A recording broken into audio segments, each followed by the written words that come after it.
ቢኒ አብርሽ ቡታጀራ መሄድ የለበትም። ቡታጀራ ከሄደ የሩቲና የአብርሽ ጋብቻ ያበቃለታል።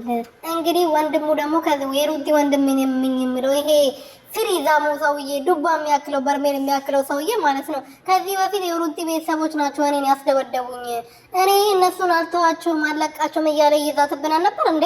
ጉድ እኮ ነው። ዛሬ ደግሞ ወደ እሷ መተመለስ።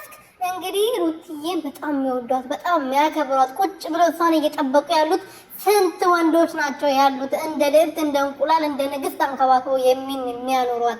እዚህ ላይ እስማማለሁ። አዎ ሩቲዬ በጣም የሚፈልጉ በጣም እንደ ልዕልት አንከባክበው እንደ ንግስት አይቶ የሚያኖሯት ብዙ ወንዶች እንደሚፈልጓት ሁላችንም እናውቃለን። ምክንያቱም እንደዚህ አይነት ሴት ብዙ ሰዎች ለትዳር ይመኟታል። በጣም ጠንካራ ነች፣ ጎበዝ ነች፣ በዛ ላይ ደግሞ ቆንጆ ነች። የኔ ሞዴሊስት ማለት ነው። የኔ ሞዴሊስት፣ የኔ ቀብራራ፣ የኔ ንግስት ማለት ነው። ለአንቺ እኮ ቃላቶች ራሱ ያንስብኛል ማለት ነውና እንደዚህ በማለት ተመችቶኛል። ግን ሌላ ላይ ማነት ደግሞ አንተ መተክ ዛሬ ደግሞ ከዚህ በኋላ እዛ ብትሄድ አጠገቡ እንድትደርስ አልፈቅድላትም። አብርሃም ቡታጀራ ቢሄድ ብዙ ያሰበችው ነገር አለ። ቡታጀራ ሄዶ በዛው ከሌላ ሴት ጋር እንዲሆን ነው ያሰበችው ብለ ተናግራል በግልጽ። ሰላም ቤተሰብ እንዴት ናችሁ? እንዴት ቆያችሁ? እኔ በጣም ደህና ነኝ፣ እግዚአብሔር ይመስገን።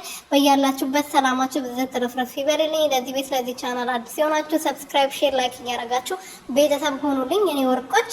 እንግዲህ ዛሬ ደግሞ ቡዜ እየተቆጡ እንግዲህ ቢኒና ይሄ የሩትዬ ወንድም ነኝ የሚለው ወንድሙ አይደለም የአክስቷ ልጅ ነው። እኔ እንጃ አላውቅም፣ ግን የሆነ ነገሯ መሰለኝ የሆነ ጊዜ ወንድሞች ናቸው እያለች ነበር ሩትዬም እና የሆነ ጊዜ ደግሞ በድንገት ያው ያኔ አብርሃም ወደ ሩት የተመለሰ ጊዜ ምናምን የሩታ ቤተሰቦች ናቸው ያስደበደቡኝ ብሎ ስማችን እያስጠፋን ነበር። ስሙ ይጥፋና ይሄን ከፍ እና ዛሬ ደግሞ እንግዲህ ሩቲ አንዴ የአብርሃም ቡታጀራ ቢሄድ ከዚህ በኋላ ወደ ሩቲ አይመለስም፣ እቴ እሱ ጋር አትደርስም።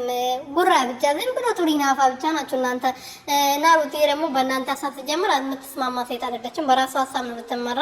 በሰው ሀሳብ የምትመራ ቢሆን ኖሮ ብዙ ነገር ትተው ነበረ። ከአብርሃም እስከ መጨረሻው ትርቅና የራሷ ህይወትና ከነ ልጇ የራሷን ህይወት ለማስተካከል ሙከራ ታደርግ ነበረ። ግን ሩትዬ የሰውን ሀሳብ የሰውን ምክር የምትሰማ ሴት አይደለችም። በቃ በራሷ ብቻ ነው የምትመራው። አብርሃም ከዚህ በፊት ተናግሯል።